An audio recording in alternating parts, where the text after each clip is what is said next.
Olá pessoal, boa noite a todos, são 10 horas em ponto, vamos começar o nosso Periscope de hoje. Hoje o nosso Periscope, professor Ailton Zucchi, que bom que você veio, que alegria tê-lo aqui, presença do grande mestre Ailton Zucchi, professor em Brasília. Muito bem, todo mundo, Flávia Jordana, Rosas, Leda, Paulo André, LC, não sei, LC Matos, vamos lá. Hoje é um tema muito especial.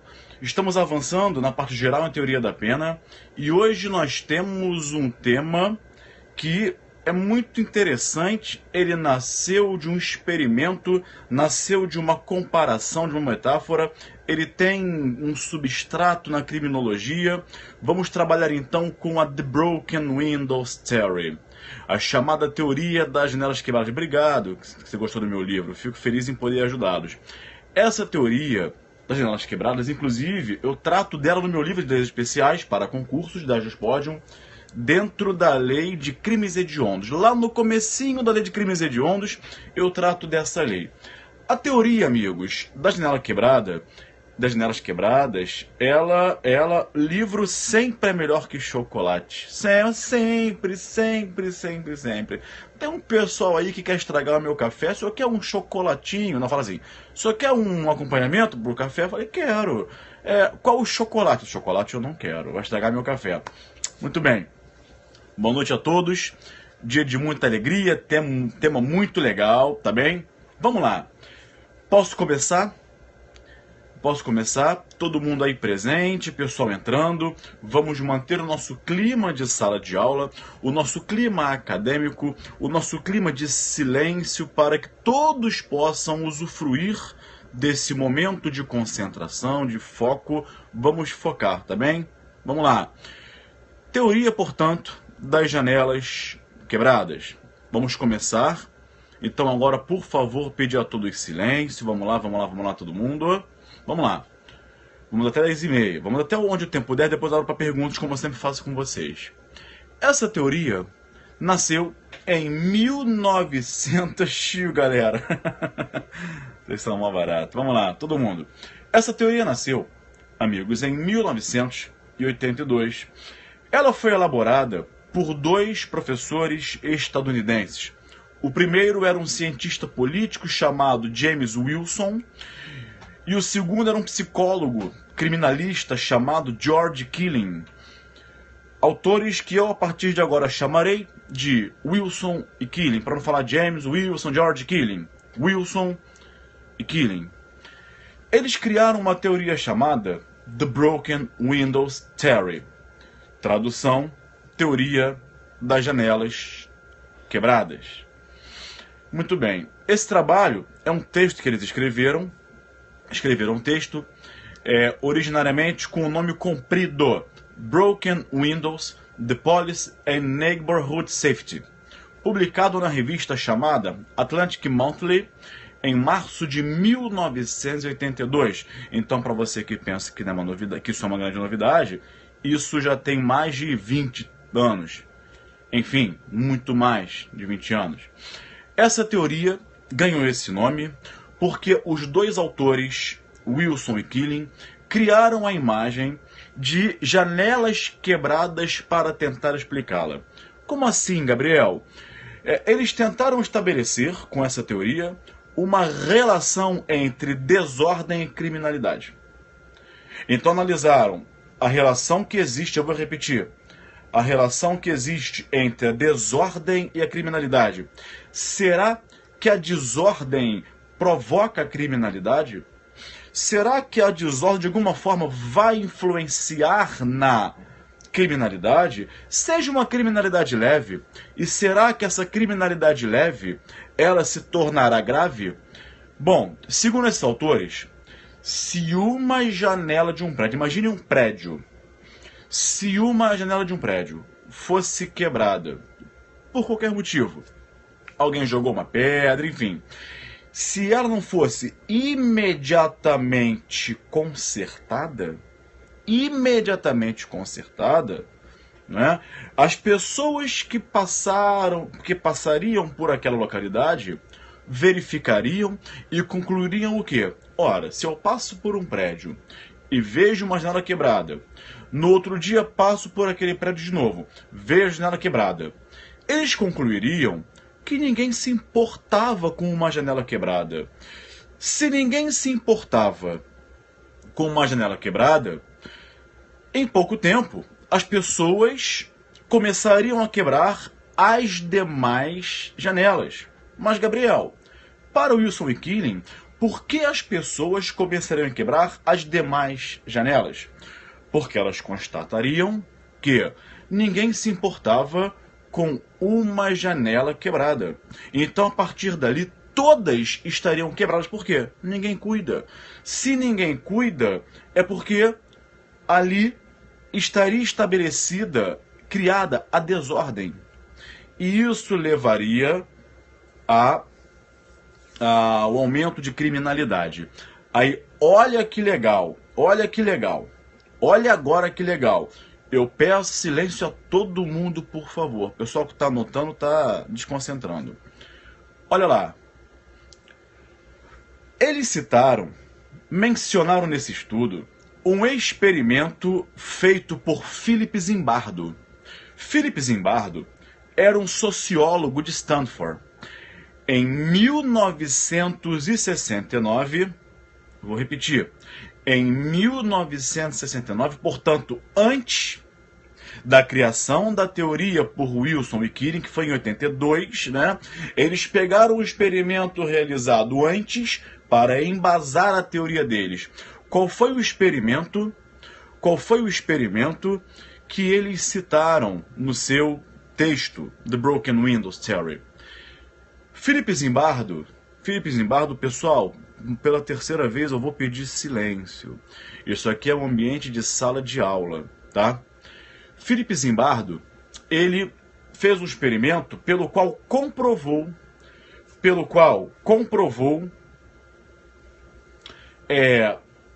que estavam corretos. Comprovaram, falaram, a nossa teoria de Broken Windows é correta. Vou citar um experimento feito há anos atrás que comprova que a nossa teoria está correta. Então esse experimento, ele veio para embasar a teoria de Wilson e Killing. Eles citaram esse experimento para dizer, tá vendo? A nossa teoria é real e eu vou provar. Philip Zimbardo, em 69, ele estacionou 2 veículos em locais diversos. Ele pegou 2 veículos e estacionou-os com a capota, um capô levantado, com o motor à mostra. Muito bem. E aí, o que aconteceu? Ele colocou os 2 carros em locais diferentes. Ele colocou um carro sem identificação, sem a placa, com o capô levantado no bairro do Bronx, em Nova York. E o outro segundo veículo, ele estacionou também sem identificação, com o capô levantado, não é? Com a tampa do motor levantado, num bairro chamado Palo Alto, na Califórnia, que é um bairro muito bonitinho, muito gostosinho, enfim, lindo de morrer, lindo de morrer. Então, ele colocou um carro com a capota aberta, com o motor aparecendo no Bronx, e outro em Palo Alto. Muito bem. E aí, ele ia fazer os experimentos dele. O que aconteceu? O carro estacionado, Marcelo, por favor, vamos fazer silêncio? O carro estacionado, não é aula de filosofia, sociologia, é direito penal. Mas aqui, Marcelo, é direito penal raciocinado, aprofundado, não é decoreba. Por isso que eu estou falando disso tudo. Então vamos lá. Não precisa bloquear, ele sabe. Fica tranquilo, não precisa bloquear não. Calma, gente, sem não criamos cânico. O veículo estacionado no Bronx, meus amigos, aconteceu o quê? Ele foi atacado por vândalos em menos de 10 minutos. Então, Zimbardo, professor Isabelle e professor Alessandro Pinage, que bom que vocês estão aqui, obrigado pela presença. O carro estacionado no Bronx, com a capota levantada, em menos de 10 minutos foi atacado. Primeiro chegaram quem? 3 pessoas, uma família composta por um pai, uma mãe e uma criança. Já subtraíram o radiador do carro e a sua bateria. Então, nos primeiros 10 minutos. Depois disso, meus amigos, em menos de 24 horas, o carro estava todo depenado. Em menos de 24 horas, tá bem? Todo depenado. Rasgaram o estofado, quebraram os vidros, levaram um para-choque. As crianças começaram a usar o carro como brinquedo, como gangorra, entra por uma porta, sai por outra, pula dentro, vai em cima do carro, enfim. Começaram a brincar. O carro passou a ficar todo destruído em 24 horas. Já o veículo estacionado em Palo Alto, ainda que com a capota levantada, ele ficou intacto por mais de uma semana. Imagine você um carro estacionado, com a capota levantada e o motor à vista, por mais de uma semana. Aí o Felipe Zimbardo ficou intrigado. Olha, o carro do Bronx, que eu estacionei, em 10 minutos chegaram 3 pessoas, um pai, uma mãe e a criança, levaram o radiador, levaram a bateria, depois em 24 horas todo destruído, rasgaram o banco, levaram um para-choque, criança brincando. E o carro de Palo Alto, uma semana intacto. E aí, Felipe Zimbardo começou a pensar, por que que um veículo no Bronx ficou absolutamente destruído em 24 horas e esse está aqui há uma semana e é até hoje intacto? O que ele fez? O que ele fez? Pegou o martelo, atenção, e quebrou, golpeou o vidro do carro. Quebrou. Quando ele fez isso, tudo mudou. Então, ao quebrar, isso foi um experimento que aconteceu de verdade, quando o Zimbardo, em 69, quebrou o veículo do carro estacionado no Palo Alto, as pessoas que começaram a passar pelo local perceberam o quê? Bom, esse veículo está aqui há um ano, estava intacto. Agora que a janela foi quebrada, eles começaram a fazer a mesma coisa. Em poucas horas, todas as janelas do carro estavam quebradas, o carro começou a ser todo depenado e logo depois o veículo ficou de cabeça para baixo. Poxa, cara, então viraram o carro. Então ele ficou lá uma semana intacto. Quando Felipe Zimbardo pegou o martelo e quebrou a janela, em pouquíssimo tempo o carro estava todo depenado, chegaram a virar o carro de cabeça para baixo. Imagine vocês quantas pessoas precisam para virar o carro de cabeça para baixo, né? Sem nenhum pudor, sem nenhum melindre, 10 homens foram lá e levantaram na mão. Então, isso comprova o quê? Segundo James Wilson e George Killing, a natureza da vida levada no Bronx, seu anonimato, a frequência com que os carros eram roubados, passava a experiência de que ninguém cuidava daquela comunidade, ninguém cuidava daquela localidade. E por isso, o vandalismo começou muito mais rápido do que em Palo Alto. Por que Palo Alto demorou uma semana para destruir um veículo?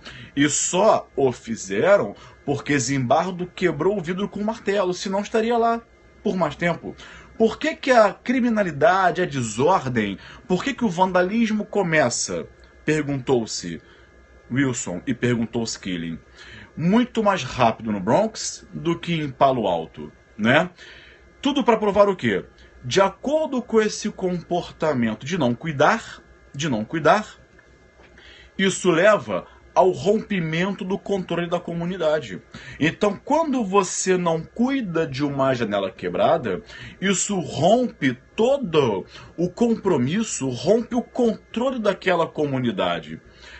Em pouco tempo, o bairro que não é cuidado estaria abandonado, a mata iria crescer, as pessoas embriagadas dormiriam nas ruas, mendigos pedindo dinheiro, casas abandonadas, janelas destruídas. Os adultos deixariam de reprimir as crianças rudes e as crianças se tornariam mais rudes. As famílias de bem abandonariam aquela coletividade.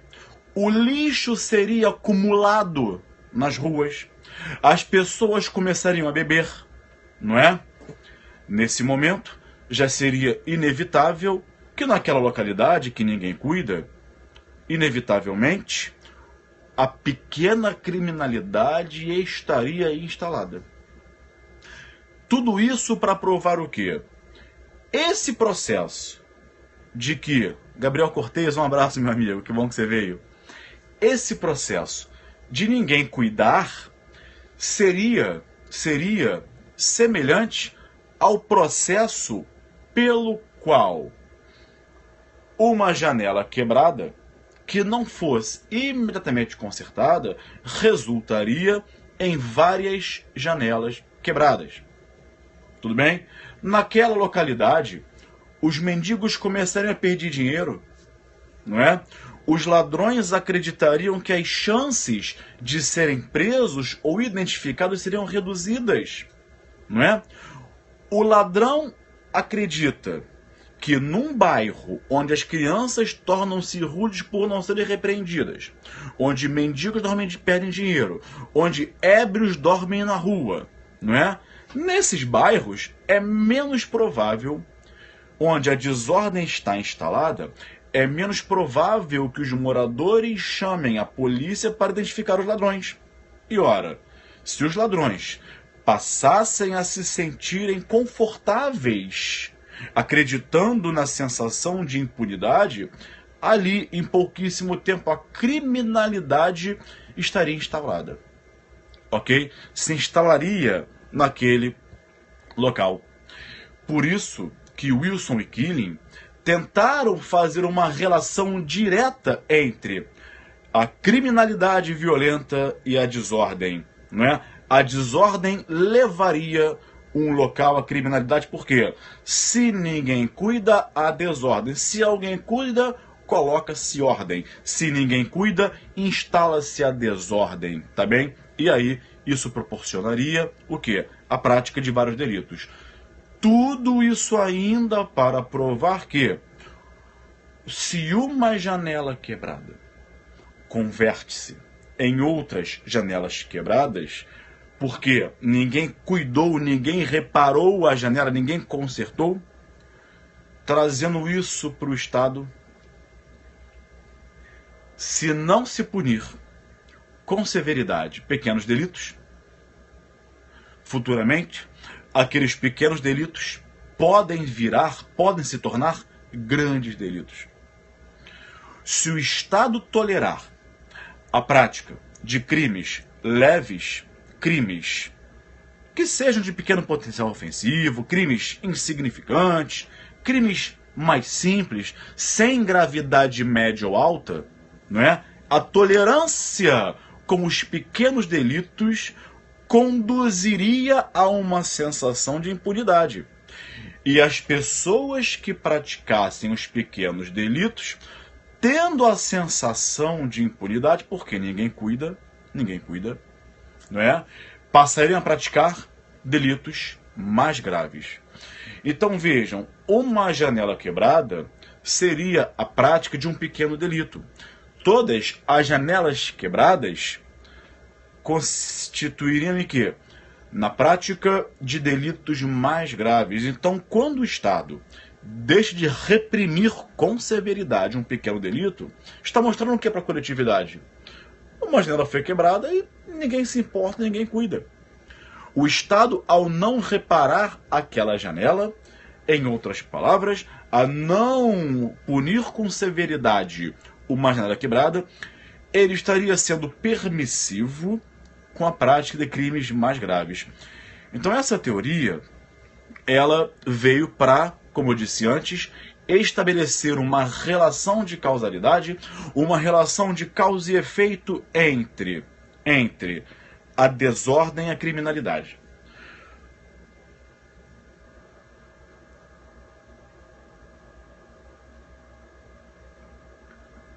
Enfim, bloqueado.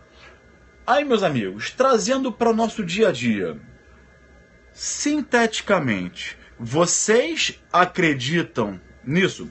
Vejam, atenção, calma, não sejamos tão críticos. É uma teoria construída, é um estudo, foi baseado, trouxeram substrato, tá bem? Indicaram experimentos práticos, foi uma pesquisa muito legal. Pergunto a vocês, concordam com isso? Que, se o Estado não reprimir crimes menos graves, estaria sendo permissivo e proporcionando a prática de crimes mais graves? E aí? O que acham? Arthur concorda. Daniela também. Muito bom, Pablo, muito bom, isso aí. Sim e não. Sim e não. Concorda? Sim e não. Amigos, vejam só. Aqui perto de casa, olha como as coisas acontecem. Tem uma casa. Essa casa, atenção que eu vou falar, essa casa, ela é muito bonita, muito bem cuidada, todo ano o proprietário pinta, o muro é bonito e tudo mais. Aí, picharam o muro da casa. Uma pichação assim, não fui eu pichado. Eu já vi essa pichação. O que fazia o dono da casa, assim que pichava, passava tudo de em frente. Quando pichavam, ele em 48 horas pintava de novo. Tá? E aí depois de um mês, eu fiquei só observando. Picharam de novo. O que ele fez? Foi lá e pintou. Em 2 dias. Picharam pela terceira vez. Coitado. Ele foi lá, lixou e pintou. Bulindo a casa. Na 4ª vez que picharam, eu não sei por que cargas d'água, ele não pintou. Na terceira comprou a espingarda. Ele não pintou. Derrubou o muro. Na 4ª vez que picharam, silêncio, gente, por favor. Ele não pintou. Deixou um mês sem pintar. Sabe o que aconteceu? Olha que engraçado. Olha que experiência interessante. Depois de um mês sem pintar, eu passei lá hoje de manhã e vi, meus amigos, o muro estava todo pichado. Tinha essa e mais umas 4 pichações. Quer dizer, enquanto ele pintava, e não comprou a espingarda que alguém sugeriu, enquanto ele pintava, a pessoa pichava e ele pintava de novo. Mas era a mesma pichação. Quando parou de pintar, foram 3, 4 pichações. Será que os 3 ou 4 pichadores posteriores pensaram, bom, ninguém cuida, eu vou pichar também? Não sei. Não estou dizendo que sim, nem que não. Não é? Ou como disse alguém, sim e não. Mas o que me pareceu foi, as pessoas, os pichadores que viram que foi pichado e que não foi pintado novamente, parece-me que passou para eles uma sensação de descuido. Eu não posso afirmar, eu não sei, tá? Mas a sensação que tive foi essa. Ora, quando ele parou de pintar, as pichações multiplicaram-se. Então, eu não sei, não posso afirmar, mas talvez eu faria um relatório disso e mandaria para o Wilson e Kira. Olha aí, ó, mais um substrato para a teoria de vocês. Bom, meus amigos, essa é a teoria. Para quem anotou, bacana. Quem não anotou, enfim, depois assiste na reprise. Eu trago essa teoria no meu livro, lá na parte da Lei de Crimes Hediondos, tá bem? E agora eu queria abrir para perguntas. Eu recebi a pergunta do Humberto, mas Humberto, sua pergunta era um pouco extensa. Você me desculpa, amigo, era um pouco extensa. E eu não soube muito bem encaixá-la na nossa explanação. Então você me desculpa por não transpassar, não triangularizar a sua pergunta, tá bem?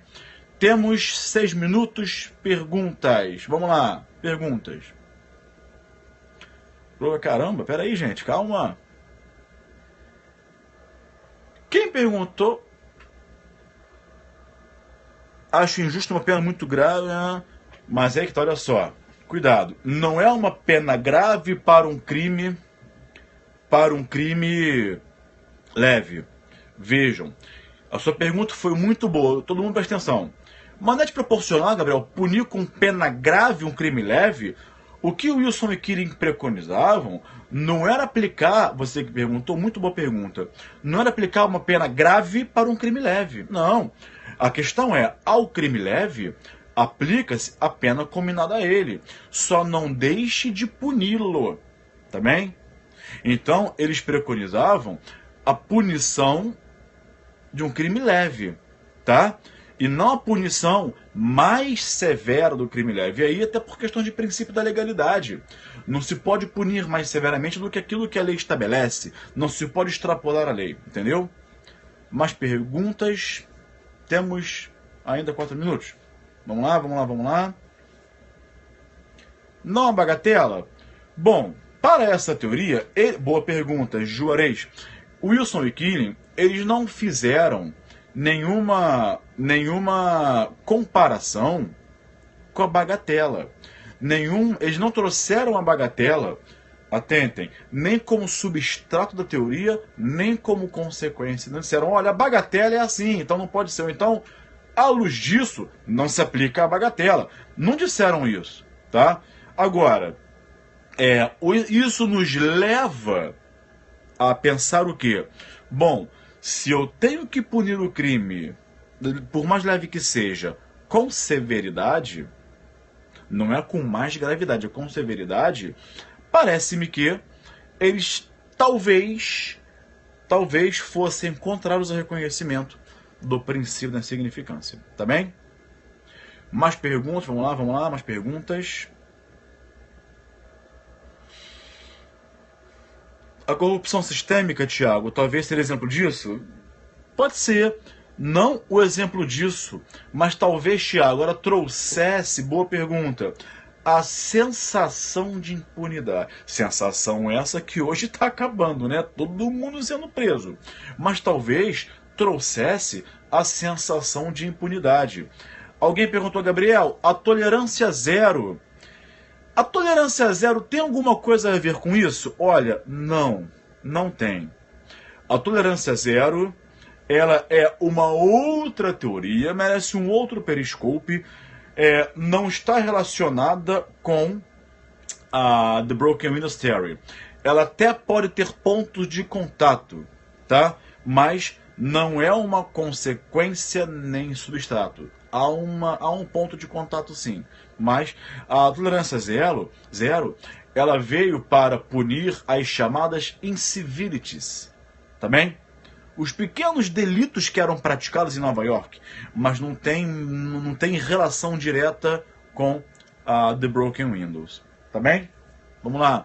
É bom, agora a pergunta que não quer calar, é bom ou ruim defender isso em concurso? Olha, vai depender muito da sua banca. E aí a banca vai depender do examinador. Se o examinador for uma pessoa pró-punição, né, que acha que tem que punir de qualquer forma, e os crimes pequenos, que insignificância não existe, há autores que sustentam que não existe insignificância, por exemplo. Se você perceber que a banca tem esse viés punitivo, você pode demonstrar que conhece a teoria e sustentar a sua aplicabilidade, tá? Sustentar a sua aplicabilidade. Mais perguntas? Vamos lá. Aí que tá. Houve mudança na política nos Estados Unidos, a teoria? Meus amigos, eu vou fechar com essa pergunta, tá? Maria Jordana, influencia a co-culpabilidade? Não tem nenhuma relação com co-culpabilidade. Jordana, vou fechar com essa pergunta. Houve diminuição da criminalidade? Vejam, essa The Broken Windows, ela não veio para reduzir a criminalidade. Vejam, a tolerância zero, sim, veio para reduzir a criminalidade e reduziu. A Broken Windows não. Ela não veio como teoria, vamos aplicar a Broken Windows. Não se aplica para reduzir a criminalidade. Ela foi um estudo desenvolvido por meio de pesquisas por Wilson e Killing, né? Um era cientista político e o outro era psicólogo criminologista. Então, quer dizer, foi uma teoria, uma tese que eles criaram, tá? Agora, deixa eu puxar um pouquinho lá para tolerância zero, para encerrar. A tolerância zero resolveu? Meus amigos, a verdade é, em Nova York, a tolerância zero resolveu, inegavelmente. É inegável. Década de 80, Nova York era um local perigoso, as pessoas não andavam nas ruas à noite, havia roubos, furtos, lesões corporais, estupros, enfim.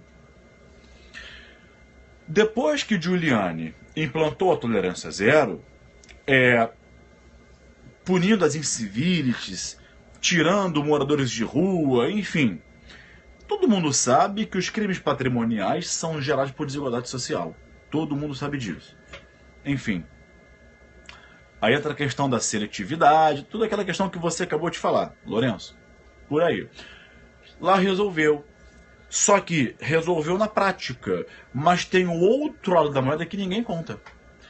E eu fui atrás de pesquisas estadunidenses sobre isso. Resolveu, mas parece que lá o tiro saiu pela culatra. Por quê? Pelo seguinte: tolerância zero. Aumentou o custo estatal. Despesa. Aumentou a superlotação carcerária. Gerou superlotação carcerária, que já era grande. Não é? Gerou mais nível de estresse em policiais.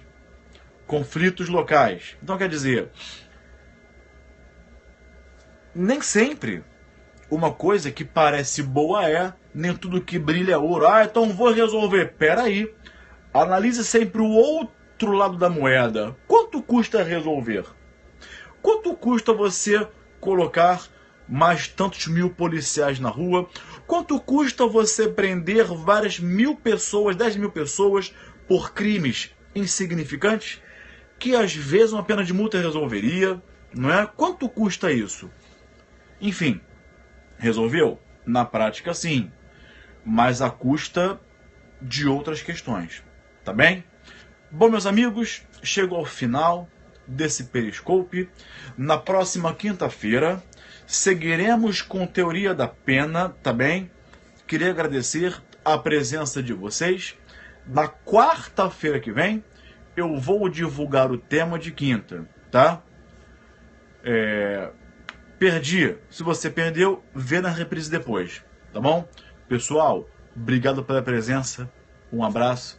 Até o próximo encontro. E tchau.